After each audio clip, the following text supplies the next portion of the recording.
quiet. Ramesh, sit down. Ramesh, sit down. And the BJP, the leading opposition party and the ruling party.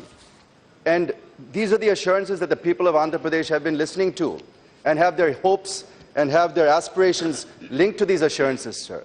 Now suddenly, if the people start talking about rules and go against the assurances, it's a very sad state of affairs, sir.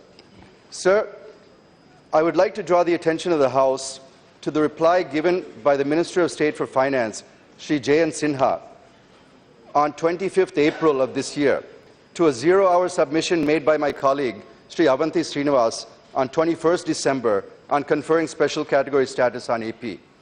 The reply really pained me, sir, as it has pained the entire state of AP. In the last para, the Honourable Minister said, and I quote, "In the backdrop of recommendations of the 14th Finance Commission, the Union Government has no proposal to modify the criteria for grant of special category status to states." With all humiliation at my command, I wish to ask one question, sir. Which Finance Commission has recommended for granting special category status to Uttarakhand, to Himachal Pradesh, to any of the northeastern states, sir? Were these recommended by any Finance Commission? It was granted because of their finances were in a pathetic condition. The Union Cabinet, on the assurance of Sri Vajpayee ji in NDA 1, has conferred this status on them, sir. Sir, these expectations were created by both UPA 2 and NDA 2, before bifurcation, after bifurcation, and during the election campaign of 2014.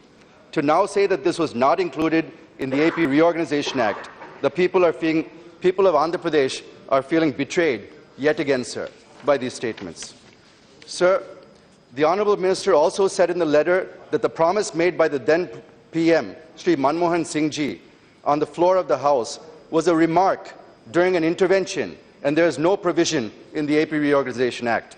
Sir, it's not a mere remark, sir, when a Prime Minister of a country makes a statement on the floor of the House of Parliament. Can we dismiss it as a mere remark, sir? Is there no sanctity? It was an assurance given by none other than then Prime Minister in Parliament, more particularly after it was insisted on by Sri Venkaiah Naidu Garu on the floor of the House.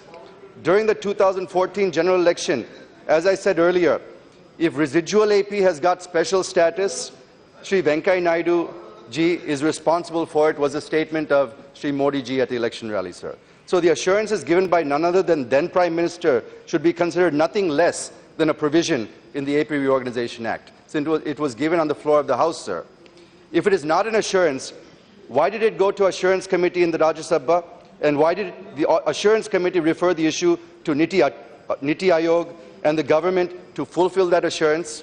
So, sir, this assurance carries equal, if not more, importance than what was written in black and white, sir. In spite of all these justifications, if the government wants to maneuver through various means to deny special category status, the people of AP may be helpless now, but we are not powerless, sir. We were powerless when the UPA bifurcated the state in the most unscientific and undemocratic manner. We showed our power by ensuring that the Congress party, who was responsible for the state of affairs, didn't even win a single seat out of 175 MLAs and 25 MPs in the 2014 election, sir.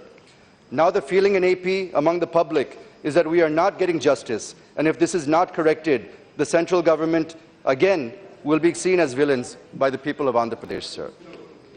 And it's not just the people of Andhra Pradesh, but the whole country is watching as we make our case. Will the government live up to the promises made to Andhra Pradesh? Can we trust the government and the Prime Minister if they give us an assurance? Not only this government and this Prime Minister, sure, any government, any Prime Minister, if they give an assurance on the floor of the House, what does it mean, sir?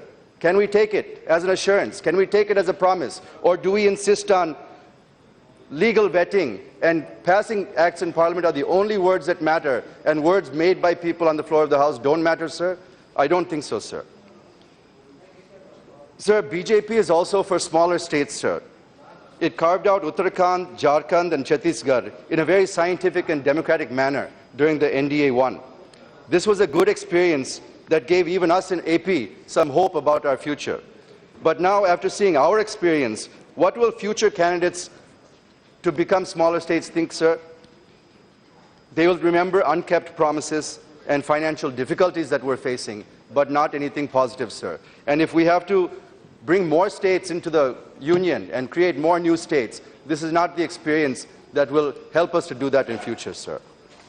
Sir, in the same way, Mr. Sinha, the minister, has mentioned in the second paragraph of his letter, and I quote, "Further, there is no specific provision in the Reorganization Act whereby the union government is mandated to provide revenue deficit grants to the successor states, as the grants required to meet the resource gap for the states are recommended by the respective Finance Commission in case the state is found to be revenue deficit after devolution of the state's share in divisible pool of central taxes over its award period." Sir, the Honourable Minister is very well aware that AP is the only major state which will remain as revenue deficit state even at the end of the 14th Finance Commission award period, after devolution of state's share in divisible pool of central taxes, sir. This substantiates that we are a revenue deficit state, and as assured, the union government has to help us out, sir. Sir, members of the government have been saying that we have given so many thousands of crores to Andhra Pradesh. Let me give a few details of the money given under different heads, sir. In 2014-15, the share of AP in central taxes was 16,839 crores, but we were given only 15,299 crores, sir. In 2015-16, the share was 22,638 crores, but till March 2016, we have received only 21,894 crores. And for 2016-17, we are expected to get 24,637 crores, but so far we have received only 1,760 crores, sir. Secondly, we have received grants as per the 13th and 14th Finance Commission recommendations under Article 275(1). You have given CST compensation of 1,800 crores out of a total amount of 3,500 crores due to us from 14-15 to 16-17. The government has given money for centrally assisted state plans of 23,000 crores till date, and Government of India has given revenue deficit grant of 2,803 crores in 14-15 and 500 crores in 15-16. But as per the calculation of the Accountant General, the deficit between June 2014 and March 2015 was 16,079 crores. But Government of India has given just 2,803 crores, sir. The remaining 14,276 crores has to be given to Andhra Pradesh, sir. And we'd like to know when is that going to happen. Sir, sir, this is a very important subject about Andhra Pradesh. I'm sure even my colleagues, the rest of the MPs from other parties in Andhra want to hear this, sir, so please give me some time, sir. Sir, the point I'm trying to derive at is all the above assistance is given to other states as well, except for revenue grant deficit and the capital city grant, which are far less than what we require, sir. It is not that the Government of India has given this money only to AP. It's AP's rightful share, like any other state. So merely saying that thousands of crores are given to AP is a little misleading, sir. It was assured again on the floor of the House that backward districts grant will be given on the lines of Bundelkhand and KBK districts. But Government of India is just giving only 50 crores per district per year, which is not sufficient, sir. So the package given to KBK and Bundelkhand should be extended to backward districts of Andhra Pradesh on a per capita basis, sir. We're getting much less on a per capita basis than what was received in Bundelkhand. Sir, Section 94(1) of the AP Reorganization Act says that the central government shall take appropriate fiscal measures, including offer of tax incentives to the successor states to promote industrialization and economic growth. But here also, Government of India has given just 15% additional accelerated depreciation, another 15% additional investment allowance. But this is not on the lines of 100% Senvat, income tax and service tax exemptions given to Uttarakhand and HP, which was promised to us, sir. So AP should also be given such incentives which will help AP to attract investments, sir. Sir, even for Polavaram, the Finance Minister has so far given just 735 crores, sir. At this pace, it will take 57 years to complete this project.